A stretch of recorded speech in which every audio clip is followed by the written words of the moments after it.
আমরা ভারতকে ভয় পাই না। ভারত যতই বাংলাদেশকে চোখ লাগানো দেখ না কেন, আমাদের ভারতের সামনে কোনো ভয় নয়। জাতীয় পার্টি তাকে বিচারের আওতায় নিয়ে আসতে হবে। আমার ভারতকে খুশি করতে হবে, আওয়ামী লীগের ভোট ব্যাংক সিকিউর করতে হবে। জাতীয় পার্টির মাধ্যমে আমরা সংসদে কিছু প্রতিনিধি পাঠাতে চাই।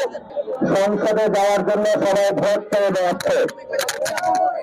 আমরা নির্বাচন প্রক্রিয়া যারা কাজ করছে তাদেরকে সাধুবাদ জানাই, কিন্তু ভোট পাওয়ার জন্য, কিছু সুবিধা পাওয়ার জন্য গণঅভ্যুত্থানের পূর্বে শেখ হাসিনার যত ধরনের অবৈধ কাজ, এগুলির বিরুদ্ধে বাংলাদেশে অনেক দল রাজনৈতিক ব্যক্তিবৃন্দ করছিল।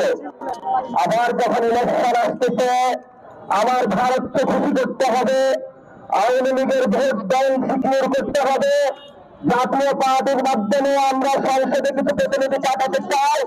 এই ধরনের মধ্য বয়ান তৈরি করে তারা বাংলাদেশে, আমরা দেখেছি রাজনৈতিক দলগুলো, বিভিন্ন যারা সিভিল সোসাইটি রয়েছে, তারা ভারত প্রশ্ন, আওয়ামী লীগের প্রশ্ন, জাতীয় পার্টি প্রশ্ন, 14 দল প্রশ্ন, যারা ব্যাংক কাজ করেছে, বিভিন্ন জায়গায় যারা মানুষের উপরে বন্ধন নির্যাতন চালিয়েছিল, সকলের এই সকল ব্যবস্থার বিরুদ্ধে মুখে পৌঁছেছে বসে আছে এখন। কিন্তু গণঅভ্যুত্থানে অগ্নিগর্ভ থেকে যে দলের জন্ম, জাতীয় নাগরিক পার্টি, যুবশক্তি, ছাত্র শক্তি, শ্রমিক শক্তি, নারী শক্তি যতদিন বাংলাদেশে থাকবে, ততদিন বাংলাদেশে আওয়ামী লীগ কোনদিন রাজনীতি করতে পারবে না।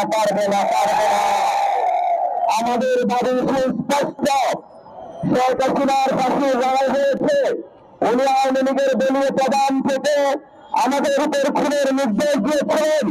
এখন দল হিসাবে আওয়ামী লীগকে বিচারের কাজ গড়ায় দাঁড় করাতে হবে। এই শেখ হাসিনার প্রতিদিনের অঙ্গ প্রতিষ্ঠান জাতীয় পার্টি, তাকে বিচারের আওতায় নিয়ে আসতে হবে। শুধু তাই নয়, আরো তার যে ছোট ছোট গৃহপালিত যে দলগুলি রয়েছে, 14 দলীয় ভোটের যারা রয়েছে, তাদেরকে বিচারের আওতায় নিয়ে আসতে হবে। আমরা ভারতকে ভয় পাই না। ভারত যতই বাংলাদেশকে চোখ লাগানো দেখ না কেন, আমাদের ভারতের সামনে কোনো ভয় নয়।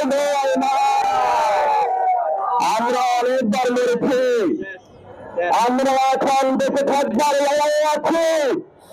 ভারতীয় এস্টাবলিশমেন্ট হিসেবে বলব, আগামী নির্বাচন আসতেছে, যদি কোন দল ভারতের সাথে নেত্রী চুক্তিতে অবতীর্ণ হয়ে নতুন ভাবে ক্ষমতায় যাওয়ার স্বপ্ন দেখে, তাদের পরিণতি কিভাবে আওয়ামী লীগ হাসিনা